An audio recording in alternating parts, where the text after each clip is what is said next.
Bom dia, gente. Vamos para mais uma aula de história. Hoje nós vamos estar trabalhando o capítulo 20, a sociedade mineradora. Então, o grande afluxo populacional para a região das Minas provocou um rápido progresso de urbanização em torno das áreas mineradoras. Além de portugueses, a região também atraiu pessoas vindas de outros reinos e de vários pontos da colônia.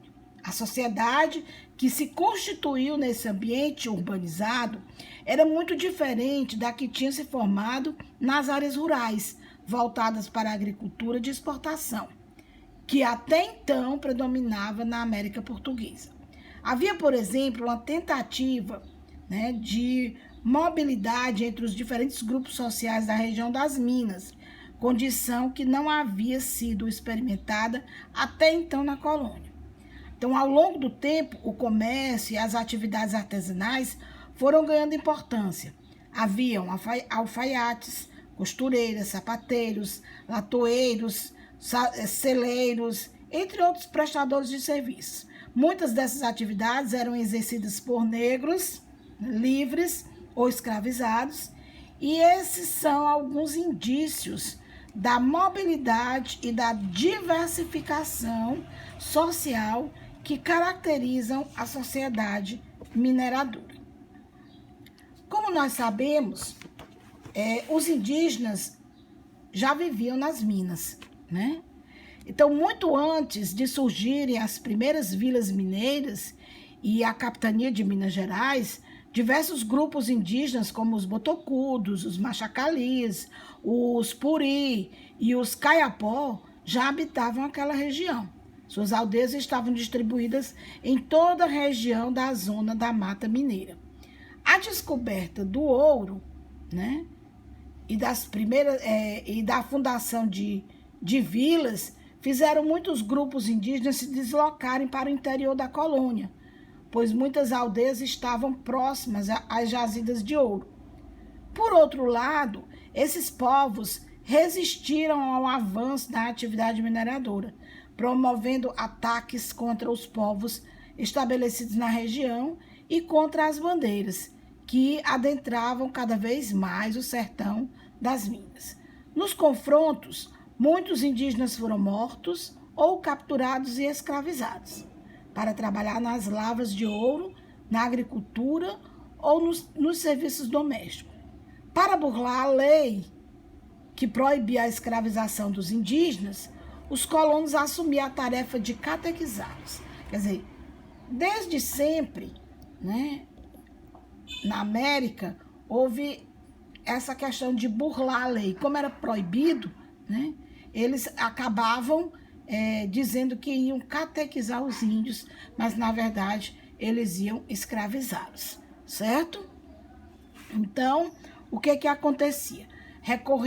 Recorriam-se à justiça colonial. É importante a gente relembrar, a gente ressaltar que muitos indígenas conseguiam fugir das vilas mineiras e formar os quilombos, Então, em 1726, por exemplo, foi descoberto um quilombo indígena na zona da Mata Mineira. Outros indígenas conseguiam mover ações contra seus exploradores, que insistiam em mantê-los em cativeiro. Isso foi possível graças a uma medida criada em 1760, que permitia aos indígenas recorrer à justiça colonial para defender seu direito à liberdade. No entanto, resoluções a favor dos indígenas foram raras. Por quê? Porque a maioria dos colonos alterava o registro de origem étnica dos nativos, identificando-os como mestiços. Aí, a elite e as camadas intermediárias. Porque, na verdade, a gente está mostrando quem fazia parte da sociedade mineira, O índio, que eram escravizados e muitas vezes colocado como catequizado pelo colonizador. Então, e a elite? A elite e as camadas intermediárias. Bom, na região das Minas, formou-se uma sociedade mais diversificada, né? Que é a do Nordeste açucareiro. Apesar disso, havia uma diferença bastante expressiva entre as condições sociais, né, dessa elite, né? As condições sociais dos grandes proprietários de terra, né? E dos representantes da coroa e da maior parte da população. O pequeno grupo de pessoas que tinha poder econômico e influenciava politicamente as decisões formadas na região eram formados por proprietários de grandes lavras e por contratadores. Esses últimos eram geralmente portugueses que obtinham da coroa não só autorização para explorar diamantes, como nós já vimos no capítulo anterior, como também o direito de arrecadar o dízimo e as entradas, que eram as taxas sobre as importações. Então, os altos cargos administrativos do governo, que era essencial para o controle da vida colonial, também, normalmente, era ocupado por membros da elite portuguesa, né? Compunham ainda um seleto grupo de grandes comerciantes que eram donos de imensas fortunas e, em geral, haviam enriquecido com o comércio de gado e de produtos manufaturados na região das Minas e em outras regiões do Brasil.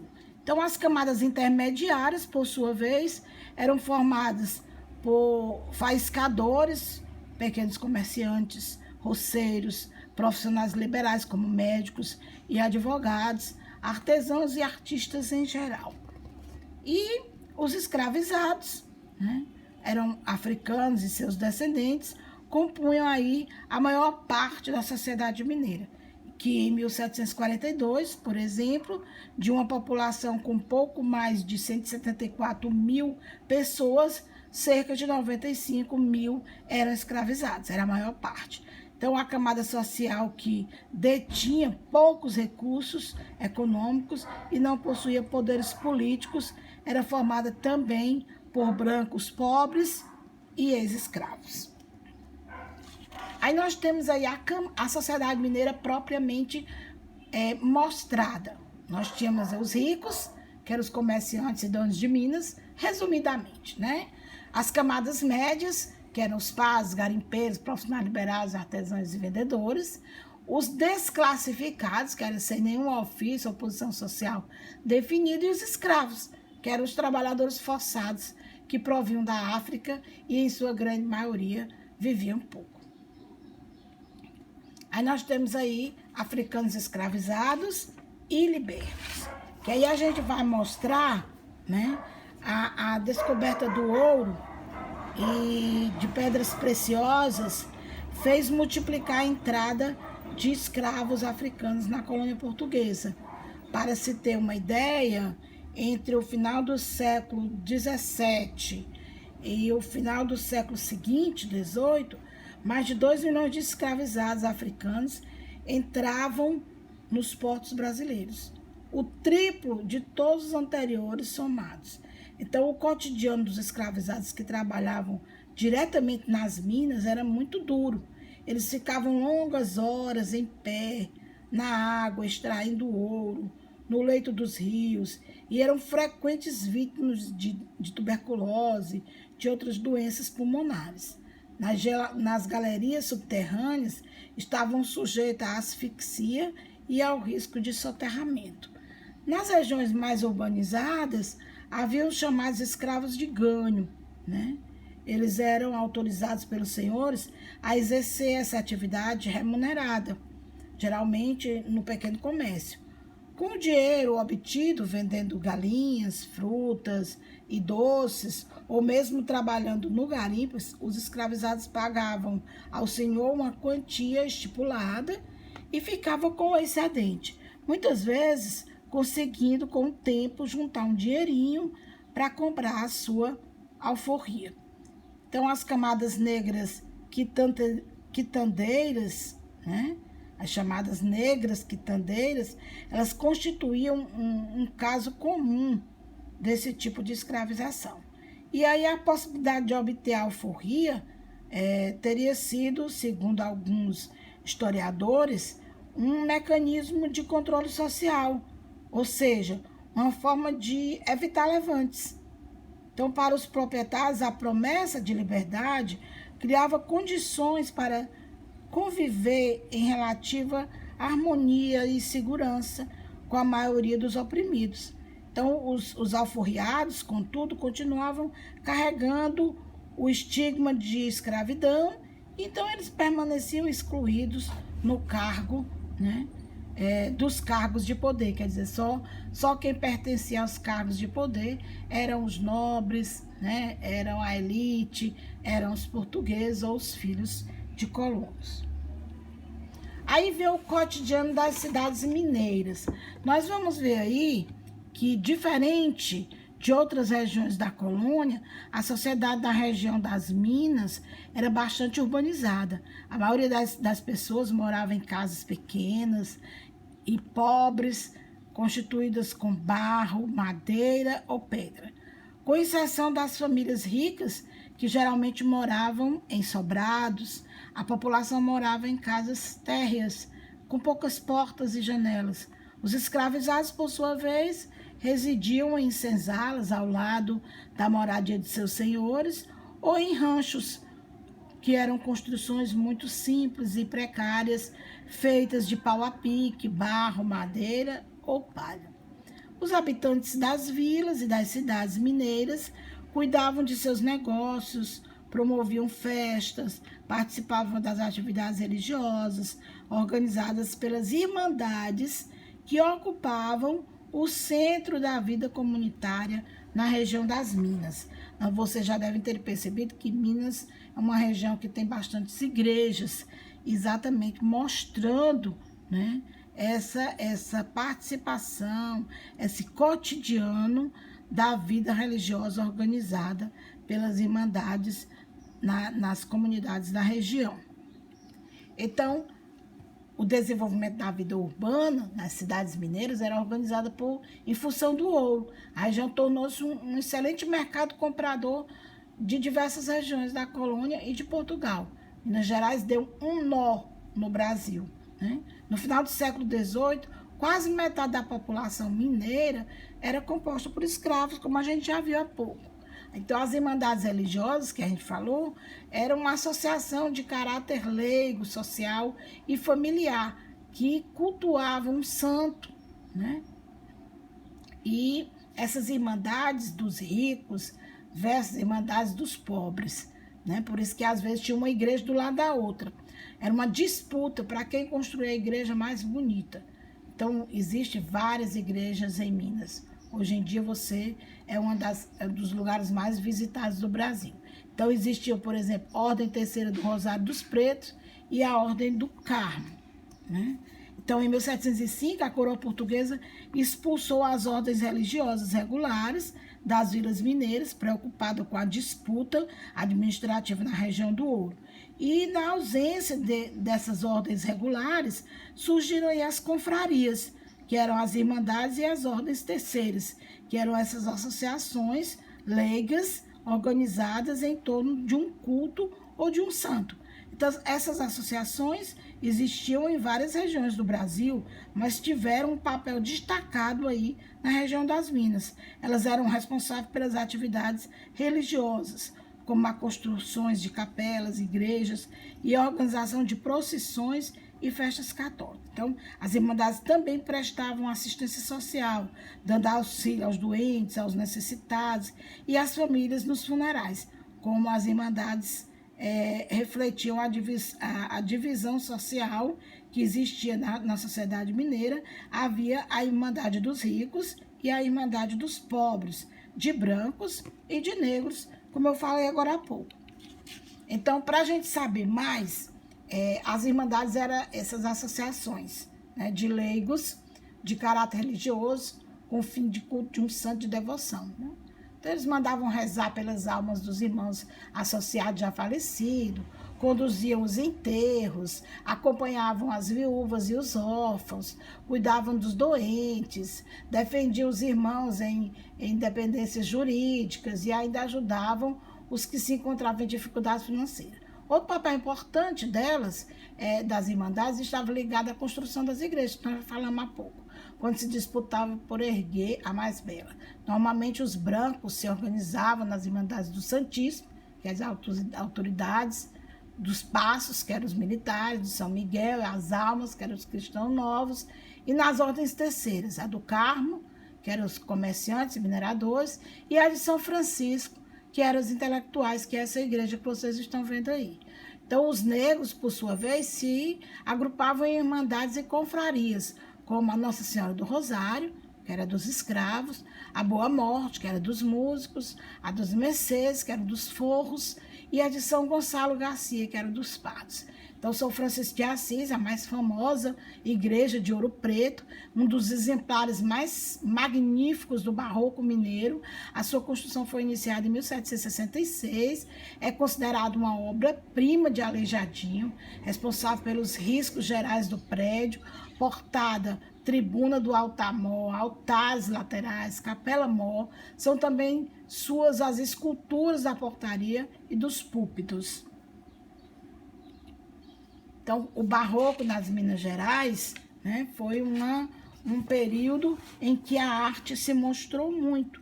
A arte barroca surgiu na Península Ibérica no final do século XVII e, ligada à afirmação da fé católica, priorizava a expressão das emoções, dos sentidos e da intuição humana, com o objetivo de impressionar o observador por meio de obras monumentais. A arte barroca apresentava rostos expressivos, figuras distorcidas e uma decoração rica e rebuscada.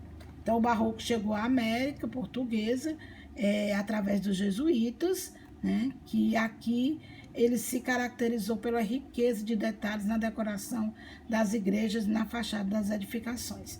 Na região das Minas, os artistas decoraram os templos de forma intimista e requintado, sem as deformações típicas do barroco, acrescentando aí cores de tons fortes e alegres ao dourado. Além disso, as esculturas eram feitas principalmente de pedra-sabão, um material típico de Minas Gerais. Entre os grandes artistas do barroco mineiro, nós temos aí o Aleijadinho, né?